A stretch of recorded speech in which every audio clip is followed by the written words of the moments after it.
mana harf yana 600 mingta bo'pti deb o'ylayotgan bo'lsanglar, afsuski, bemaza qonun urug'i ko'p degan narsa bizga umuman aloqasi yo'q. 600 mingta nimaga bu tez ko'payib ketyapti ekanlar? Bu menimcha omad deb o'ylayman. To'g'ri, ba'zilar omadga ishonmaydi, lekin men 20 yoshli o'zimga yashab bergan kichkina umrimda omad degan tushunchaga ishonishimga ruxsat berasizlar degan umiddaman.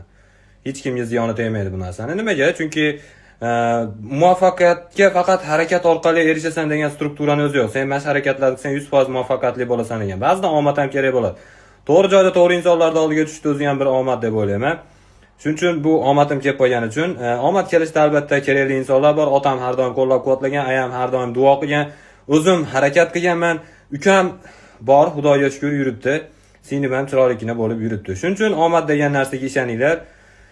Ozgina bo'lsa ham ishonganinglar yaxshi. Omadli bo'linglar, qo'llab-quvvatlashda davom etinglar. 700 kadi bundan nishonlamaymiz, O'zbekistonda bo'laman chunki.